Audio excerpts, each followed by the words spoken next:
The sunset slashed across the sky like a knife wound. Elias Ward, a poor rancher living alone at the edge of the prairie, nudged his weary horse toward the crooked gate. The creak of the saddle and the thud of hooves on cracked earth echoed like funeral drums in the dusty wind. Then Elias froze. Right in front of him, hanging from a rotting wooden beam, were 4 massive female bodies.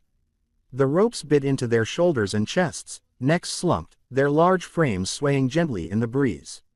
The setting sun kissed every muscle, making them look like burning statues.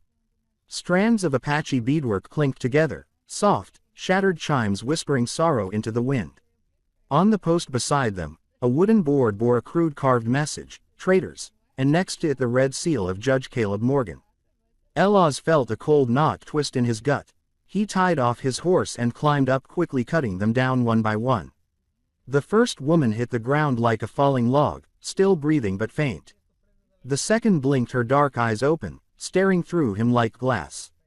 The third coughed, a sound dry and torn like a broken drum. The fourth held only a fading warmth while untying their wrists. Something bone silver slipped from one woman's sleeve and rolled across the dirt.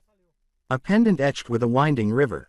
Elias froze. 3 moons ago, he had pulled a young Apache girl from drowning in just such a river. Tonight, fate had brought him back to that same crossroads. But this time, it was not one small girl. It was 4 warriors of an entire tribe. Thank you for letting me share this story with you tonight. Tell us where you're listening from. Wherever you are, I hope you are safe and I hope you are happy. Elias dragged each massive body into the horse stable. Every step felt like he was carrying the whole prairie on his back. Though lean and wiry, he forced himself to brace their heavy shoulders. Lifting arms as thick as fence posts, his skinny horse let out a nervous whinny, eyes wide with panic at the towering, unfamiliar figures, giants, like something out of legend. The flickering oil lamp cast dim light across the faces of the women. One breathed in ragged gasps, her chest rising and falling like a torn bellows. Another bled from a deep gash down her side. A third burned with fever, unconscious. The fourth was slipping away, her pulse faint as a thread. Elias wiped away the blood with rags, tied cloth tied around wounds, but his hands trembled like those of an untrained apprentice. Suddenly, the sound of hooves echoed from the dirt road. Elias froze, then quickly snuffed the lamp. Dust rolled through the darkness. Laughter followed. Cruel, cocky, Ward. Still breathing, Arya. A voice rasped like a knife dragged over stone. IAS knew it at once. Judge Morgan's patrol. 5 riders stopped at the broken gate. Lanterns swung high, casting yellow light over streaks of blood still fresh on the ground. The leader sniffed the air, then spat, "Apache has been here. We can smell him." Elias stepped out, shielding the stable door behind him. The light caught his weathered face, gray stubble, sunworn skin, and eyes cold as winter stone. "Only thing bleeding here is my cow," he said slowly. "Their blood's on the dirt, no Apache in sight." One of the men knelt, touched the ground, and raised his fingers to his nose. "This ain't cow's blood, too thin. And look," he held up the lantern, pointing to massive footprints carved deep in the soil. "Human twice my size." Elias clenched his fists, sweat soaking through his back. But then he remembered the bone silver pendant. He gripped it in his pocket, drew a breath, and spoke with all the courage he had. "If I'm hiding anyone, then come dawn, by Apache law, we face the trial of courage. No blood is to be spilled at night." The soldiers exchanged glances, hesitating. They knew the law breaking it meant provoking the whole tribe. They might not respect it, but they feared it. "Fine," the leader sneered. "Come sunrise, you'll die for defying Judge Morgan. May the Lord have mercy on your soul, Ward." The sound of hooves faded into the distance. Elias let out a breath and turned back. In the darkness, one of the giant women's eyes were open, staring right at him. Her gaze no longer held just fear. It held something else, something like trust. At the first break of dawn, the prairie wind cut like a cold blade. Elias Ward stood by the broken fence, rifle slung over his shoulder, eyes fixed on the dirt road to the north behind him in the stable. The 4 giant Apache women breathed heavily, but 3 were now awake, more alert. They said little, only watched him in silence, as if awaiting a verdict. The distant sound of hooves echoed through the air. Not 5 riders, but dozens. Dust rose into the sky like a traveling storm cloud. Elias clenched his jaw, his fingers tightening unconsciously around the stock of his Winchester. The riders came to a halt at the gate. Chief Taza Greyhawk rode a black horse, followed by 12 elders with feathers in their hair and ceremonial paint across their faces. Taza's aged yet piercing eyes scanned the scene, lingering on the bloodstained dirt and the massive footprints. "Ward," he said in his growly English, "you have touched what was not yours." Elias did not lower his weapon. His voice was blunt, but steady. "I saved lives hanging by a thread. Is that a crime?" One of the elders growled in Apache. At once, one of the giant women struggled to her feet, her towering form shadowed within the stable. The morning light swept across her broad shoulder, her bleeding arm still solid with strength. She spoke. Voice rough and firm. "Had it not been for this man, we would have died hanging from the rafters. Where is the honor in killing women to steal land?" The elders murmured among themselves. But Taza raised a hand. Silence returned. He turned to Elias again. "Judge Morgan claims my daughters killed settlers at Morrison. Do you have proof to the contrary?" Elias remembered the dust-covered gloves of the patrolman, the hidden map tucked inside his coat. He swallowed. "Morgan wants the copper beneath this ranch. These women were the excuse. He hanged them to send a message to your people." Taza squinted, his gaze slicing like a blade straight to the heart. Then he turned toward one of the giant women, still trembling, leaning on a beam. She pulled out an old rope binding, held it up for the elders to see. The burn mark of the judge's seal was still scorched into it. "This is not Apache law," Taza said slowly. "This is the trick of a man who wears the law to hide his greed." The wind howled louder, lifting red dust and swirling clouds. Elias felt every word fall like a hammer blow. He knew this morning would decide not only his life, but possibly ignite a war between the town and the Apache people. Taza lowered the reins, lifting his chin high. "I will face Morgan myself. But Ward, you must choose. You stand on the line. Walk with me to prove the truth or die as a liar." Elias gripped the rifle tighter, heart pounding like a wardroom. Across the prairie, another dust cloud rose. The judge's patrol was coming. The sun rose over the mountain ridge, casting a blade of yellow steel across the prairie. From the south came Judge Caleb Morgan's patrol.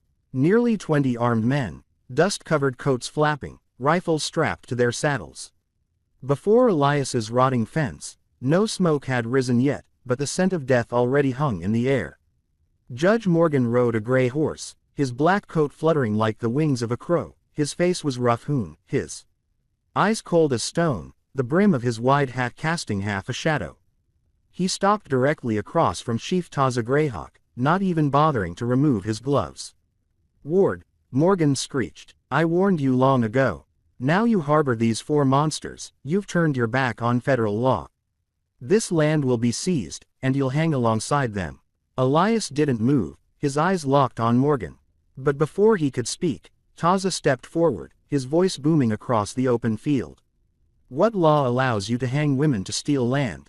What law burns your seal into the flesh of the innocent?"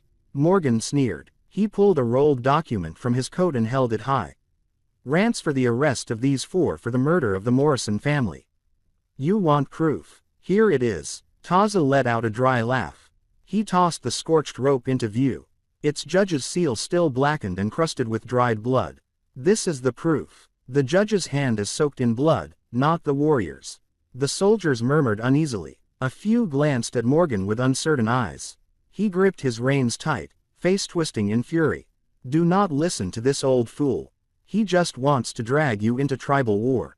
Elias stepped forward, drawing a steady breath. His voice rang out. "I saw copper dust on your soldiers' gloves. I know you mapped the copper veins beneath my land. Those women didn't kill the Morrisons. You framed them to steal this ranch." Morgan's face turned red. He drew his Colt and leveled it at Elias. The air turned to stone. Only the wind hissed through the grass. Then a roar shook the standoff. Ayana, the giant woman, charged from the stable tall as a pillar of stone. She hurled her shredded rope to the ground and shouted, voice rough but thunderous, "If Elias dies, my blood will cleanse this ground." Both sides drew their weapons. The prairie became a powder keg waiting to blow. Taza raised his ceremonial staff high, his eyes shining like tempered steel. If blood must speak, let this dawn be the witness. Judge, do you dare enter the circle of courage? Morgan hesitated, then sneered. Fine, this dawn, whoever's blood falls first will prove who upholds the law. And ward, I'll hang your corpse on this very fence. Dust swirled high into the sky. Elias gripped his Winchester tight. He knew one wrong move and the entire prairie would drown in blood. Thank you for being here. If this story reminded you of days gone by the red dust evenings, the echo of hooves in your heart, then please subscribe to my channel so every day we can sit together once more and I will tell you another tale from the Wild West. The tension stretched tight as a drawn bowstring. The wind swept through, throwing red dust into their faces, fingers clenched around triggers. No one moved. Everyone waited for the first crack of thunder. And then it came. A gunshot rang out from Morgan's patrol. The bullet tore through the air and slammed into the tree behind Elias. In an instant, the prairie exploded into chaos. The crack of rifles, the bark of pistols, and the shrieks of panicked horses merged into a deadly symphony. Elias dove behind the shattered fence. His Winchester flared with fire, dropping one rider, who came too close. Inside the stable, 3 of the giant women suddenly rose. Ayanna, nearly 7 feet tall, charged out first with terrifying strength. She ripped a wooden plank from the wall and swung it like a warhammer. 2 soldiers flew from their saddles, crashing into the red dirt. Another woman, her shoulder still bleeding, grabbed a rifle bare-handed, tore it from the soldier's grip, and hurled it away. Then she turned and slammed into his horse, knocking it flat to the ground. For a moment, the battlefield froze. The 4 giant women once believed dead, now surged forward like legends risen for revenge. Morgan screamed, "Kill them! Kill them all!" He kicked his horse and rode straight into the fray. His Colt spitting fire. Through the haze, Elias caught Taz's eye. The chief lowered his ceremonial staff and drew his bow. The arrow flew straight, piercing the shoulder of a soldier aiming at Elias. The old man roared, voice shaking the ground. The truth is here. This land is not for the greedy. Then came another roar, not human, but from behind the barn. The Angus herd, spooked by gunfire, burst through the gates like a stampede. They crashed into anything in their path. Patrolmen, horses, even Apache fighters. Red dust exploded into the air, blinding everyone. Elias lunged, pulling Ayanna back behind the fence. No more blood. Led them toward the herd, he shouted, joining her in clearing a path for trapped civilians. In the madness, a folded paper fell from one of Morgan's men. It gleamed with a red seal. Elias snatched it up. It was the copper map signed by the judge himself. Proof that all of this had been orchestrated. Gunfire still cracked across the field. But Elias knew this fight was no longer just bullets. It was truth. He held the paper high in the swirling smoke and shouted until his voice tore, "Look, this is why they were hanged. Morgan wants the land, not justice." The soldiers faltered. Some stared in confusion at the paper in Elias's hand. All around them, the cattle thundered. Red dust swallowed the rising sun. In the roar and chaos, Elias knew the tide had turned.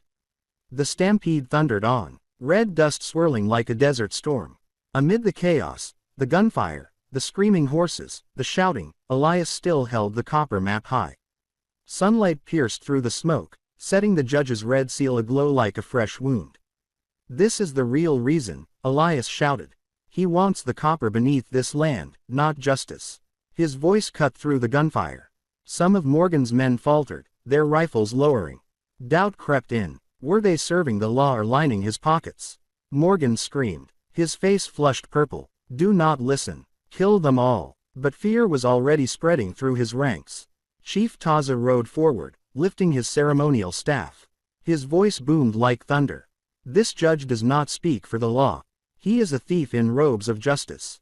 You must choose. Follow truth or follow greed." The soldiers looked around. Some eased their horses back. The divide was visible now. Morgan, sensing it, snapped. He drew his Colt and charged toward Elias. Ood first Wardas swung his Winchester, but too late. The first shot tore through his shoulder. Hot as iron, he staggered, blood soaking his shirt. Morgan laughed wildly, raising the gun again.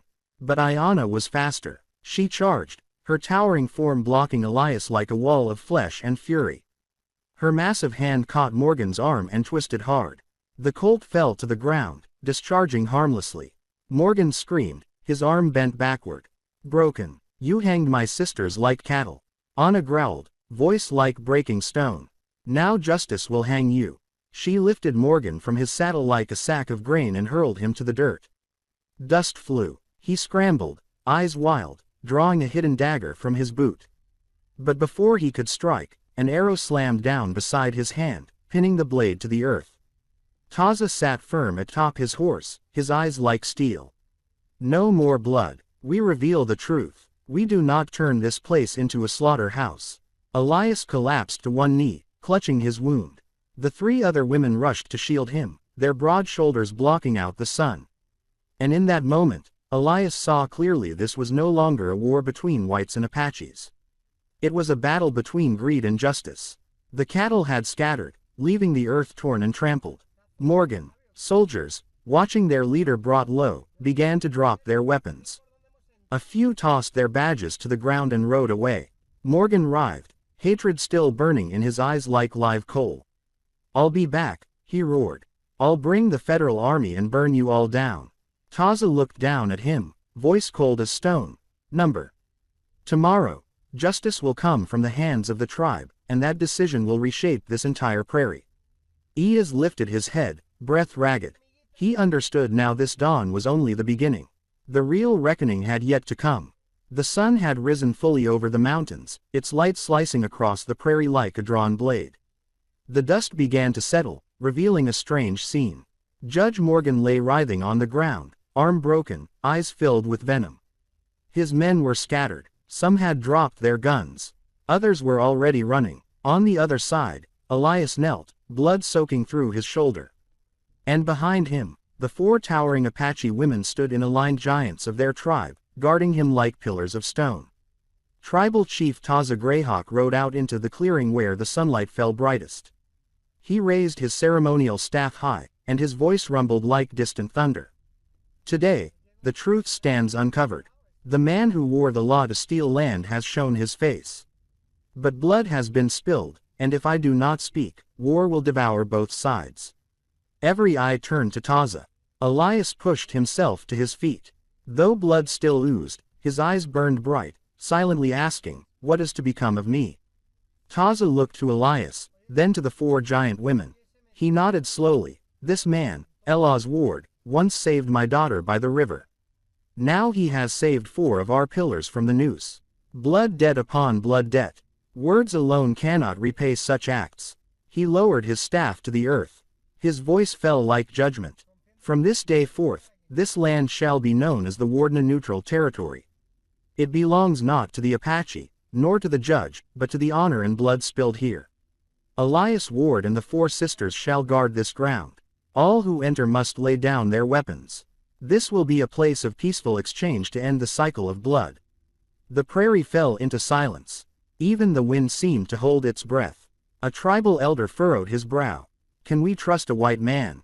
Taza answered firmly. His blood joined ours this morning. That is our oath. Elias stood frozen. He had never asked to lead. He was just a poor rancher trying to keep a broken-down piece of land alive. And now the entire prairie looked to him as a pillar of peace. He felt the weight of it settle on his shoulders like a mountain. Judge Morgan howled, "There's no such thing as neutral ground. I'll be back with the full army." Taza waved a hand. Two Apache warriors lifted Morgan like a wounded animal and dragged him off. "Take him to the federal court. Let another judge read the charges. We do not need his blood. We need justice to speak for us." The remaining soldiers, leaderless, scattered like a pack of wolves that had lost their alpha. Ayanna stepped forward, her massive hand resting gently on Elias's shoulder. That single touch spoke volumes of thank you and a promise. You are no longer alone. Elias looked at the four towering figures. Then at Taza and the 100 Apache warriors watching him. He knew this decision would not only change his life, it would rewrite the fate of the land itself. The red dawn blazed, shining straight into Elias's eyes. He whispered softly, not knowing who he spoke to. "Lord, the West has never been easy, but today I've seen that it still remembers justice." That evening, the prairie lay in a heavy silence. The sky stretched wide and blue, but the wind carried the scent of smoke, rusted iron, and blood not yet washed away. The 4 giant Apache women were led out from the stable, but only 3 remained standing. The youngest had not survived. The funeral was held beneath the old oak tree by the stream. Apache warriors stood in a circle, their mourning song rising in deep growly tones, echoing against the mountain stone. Settlers once wary now bowed their heads. Elias stood in silence, shoulder bandaged and blood-soaked, eyes fixed on the massive figure laid upon the wooden pea. When the fire caught, the flames cast shadows of the 4 sisters tall and mythic against the sky. Chief Taza raised his voice. One has returned to the ancestors. The 3 who remain will guard this land alongside Elias Ward. This is not an ending. It is a beginning. The Ward-neutral territory will be a place our descendants remember, where even among hatred there was still room for honor and mercy. Elias swallowed hard. His thoughts drifted to his wife and sister, both lost in the plague. To the nights he drank himself numb in silence. And now here among those he once believed were enemies, he had found something he never knew he needed, a new family. Forged in blood and in the right choice made at the right time, the 3 towering women stood beside him, their silhouettes rising above the broken fence. Ayana with fire in her eyes placed her hand on his shoulder. You saved us not just from the noose, but from the death inside. Now you carry this weight, too. Carry it with honor. The next day, Elias worked alongside the Apache to rebuild the fence, not to divide, but to mark a boundary of peace. A new wooden sign was nailed to the post, its letters carved deep. Ward-neutral territory. No weapons beyond this point. Word spread fast. Traders, nomads, even federal guards came.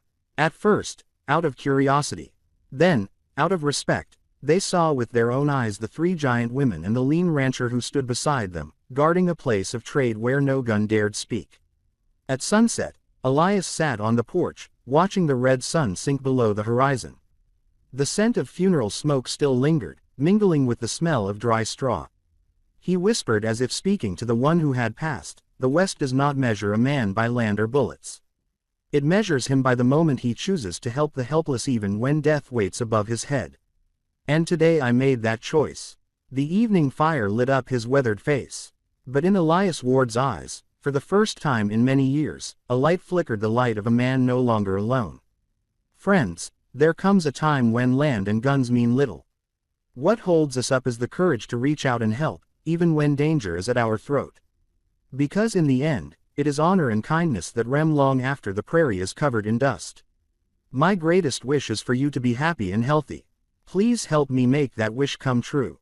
Thank you for being here. Tell me how this story made you feel. Leave a comment below. Type the number 1 if you enjoyed it. And do not forget to subscribe to the channel for more thrilling tales from the wild.